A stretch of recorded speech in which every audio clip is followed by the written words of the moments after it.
Alfredo tak sadarkan diri. Matanya masih terbuka, namun tubuhnya sulit sekali bergerak. Alfredo diseret masuk ke dalam mobil. Flashback off. Gladys mendapat telepon dari Ramos bahwa dirinya diminta untuk datang ke alamat yang diberikan oleh Ramos. Namun saat itu Gladys menolak. Tapi Ramos memberi bukti kalau Alfredo tengah bersamanya dengan kondisi seperti orang yang sedang koma. Gladys yang cemas langsung mendatangi kediaman Ramos, dan benar saja, di kediaman Ramos yang sangat mewah itu, Alfredo tengah berbaring di atas kasur, tanpa bisa berbuat banyak. Namun tatapan matanya tidak kosong. Saat itu, pertemuan dengan Alfredo. Gladys langsung memeluk dan mencium suaminya. "Sayang, apa yang terjadi sama kamu?" ucap Gladys menangis. "Suami kamu gak bisa apa-apa. Cuma aku kasih obat bius agar tidak nakal. Habisnya dia memukul aku secara brutal. Padahal aku hanya menyentuh kamu sedikit saja," ucap Ramos dengan nada meledek. "Sekarang apa mau kamu?" tanya Gladys. "Gimana kalau kita barter saja? Kamu layani aku seharian, aku bebas menyentuh seluruh tubuhmu," ucap Ramos. "Apa gantinya suamiku akan bebas?" tanya Gladys. "Tentu saja sayang," ucap Ramos. "Jangan lakukan itu Gladys," batin Alfredo. Gladys pun mulai menandatangani surat kesepakatan. Ramos membuka pakaian Gladys dan mencumbui. Begitu pula Gladys yang harus sepakat untuk mencumbui Ramos. Gladys harus menikmati sentuhan demi sentuhan dari Ramos. Baju itu dilucutinya dan Gladys berciuman dengan Ramos. Ramos mencumbu seluruh tubuh Gladys dan Gladys menikmatinya. Di depan Alfredo, Ramos tega menyetubuhi istri sah Alfredo. "Tuan Alfredo, maafkan aku. Ini semua aku lakukan demi kebebasanmu," batin Gladys. Ramos memainkan perannya dengan luar biasa, membuat Gladys mengerang berkali-kali hingga lemas. "Ayo Gladys, rasakan dan nikmatilah apa yang tidak pernah Alfredo lakukan sama kamu. Aku lelaki muda, dan aku tidak lemah," ucap Ramos. Hubungan tersebut dilakukan dengan jeda 1 jam. Dan Ramos melakukan terus-menerus pada Gladys yang mulai lelah. Kejadian itu diintip oleh Samir. Samir menyuruh Fedra untuk melihat kelakuan suaminya yang sedang menjadi budak seks. "Lihat Nona, itulah kelakuan bejat Tuan Ramos. Wanita yang sedang dia setubuhi adalah Gladys, dan lelaki yang berbaring tidak berdaya itu adalah ayah Anda," ucap Samir. Fedra menangis. Dia tidak pernah mendapatkan sentuhan sebrutal itu dari Ramos. Tiba-tiba Ramos menggendong Gladys untuk pindah kamar. "Ayo Gladys, rasanya aku tidak tega kalau harus disaksikan oleh Pak Tua itu," ucap Ramos. Saat Ramos hendak keluar kamar bersama Gladys, Fedra dan Samir bersembunyi. Ramos pun melanjutkan aksinya sampai puas bersama dengan Gladys di kamar yang berbeda. "Mereka memang benar-benar telanjang," ucap Fedra. Samir mengajak Fedra masuk ke kamar yang mana Alfredo ada di dalamnya. Fedra mencoba menyadarkan Alfredo. "Papa kenapa?" tanya Fedra. "Tuan Alfredo dibius hingga tubuhnya lumpuh. Kita harus bawa beliau ke rumah sakit," ucap Samir sambil menggotong. "Sudah aku bilang, Pak, gadis itu sudah gila. Dia malah asyik bercumbu dan berbuat tak senonoh dengan suamiku," ucap Fedra.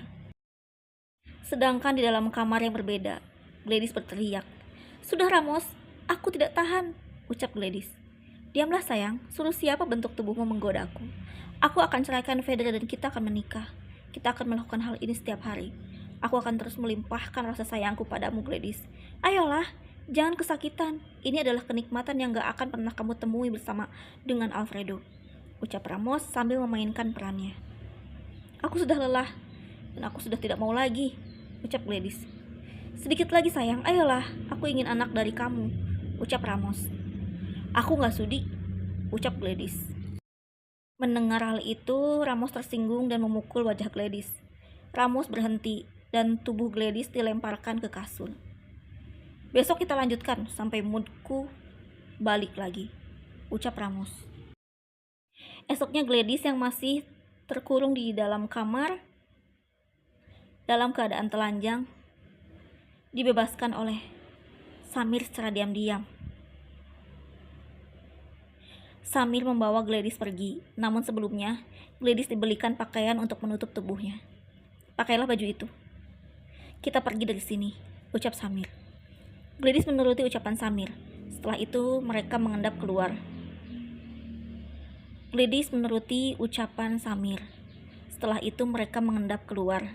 Aksi mereka lancar, dan Samir bersama Gladys masuk ke mobil.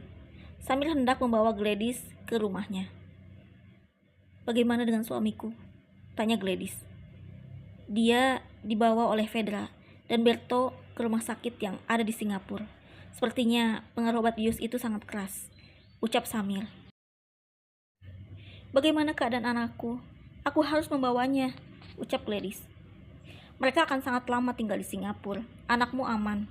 Akan tetapi Fedra yang sudah kembali ke rumahnya pasti tidak akan mengizinkan kamu menemui Tuan Alfredo, karena Fedra melihat kamu dan suaminya bercinta tanpa busana," ucap Samir. "Aku bingung. Tamatlah kehidupanku," ucap Gladys. "Kamu masih bisa tinggal di rumah aku sampai keadaan baik-baik saja. Sampai kamu bisa ketemu anak dan suami kamu lagi," ucap Samir. "Makasih Samir," ucap Gladys dengan senyumnya. Samir pun membalas senyuman Gladys dengan segala rahasia. Alfredo tengah berbaring di rumah sakit di Singapura, sedangkan Lily berada di bawah pengasuhan Berta. Sedangkan Berto dan Fedra tengah menunggu Alfredo. "Aku gak akan pernah mempersatukan Papa sama Gladys. Dia memang kurang ajar," ucap Fedra. "Kamu jangan gitu. Lily butuh sosok ibu kandung. Lagian Gladys itu berbuat mesum dengan suamimu. Ya karena Gladys dalam kondisi terhimpit. Dia bingung dalam menentukan sikap," ucap Berto. "Kakak memang dari dulu selalu membela Gladys. Mentang-mentang dia mantan kekasih kakak. Kakak gak bisa gitu dong," ucap Fedra yang sudah mulai kesal. 1 tahun berlalu. Gladys yang masih tinggal di kediaman Samir dikejutkan dengan kedatangan Samir yang tiba-tiba. "Gawat, sepertinya kita harus menikah, karena warga setempat menuduh kita berbuat macam-macam tanpa adanya status," ucap Samir. "Tapi aku masih punya suami dan anak. Aku tidak bisa menikah lagi," ucap Gladys. "Ayo Gladys, sekali ini saja, biar kita aman," ucap Samir. Akhirnya Samir dan Gladys menikah. Singkat cerita, pernikahan sederhana itu selesai digelar, dan mereka sekarang berada dalam satu kamar sebagai seorang suami istri. Gladys mengajak Samir untuk melakukan hubungan, namun Samir menolak dan mengajak Gladys pergi keluar rumah. "Samir, kamu mau bawa aku kemana?" tanya Gladys. Ternyata Samir membawa Gladys ke rumah mendiang Risa. "Ini kan rumah tanteku dulu," ucap Gladys. "Ya, mulai hari ini kamu akan bekerja untuk aku. Kamu layani tamu yang akan masuk ke sini, dan aku yang akan menjadi mucikarinya," ucap Samir sambil tertawa jahat. "Apa? Apa maksud kamu, Samir?" tanya Gladys. "Aku akan membalas dendamku. Tantemu yang sudah membuat adikku Rimar masuk penjara. Dan sekarang giliran aku yang membuat keponakan dari Risa sengsara," ucap Samir. "Apa?" ucap Gladys terheran.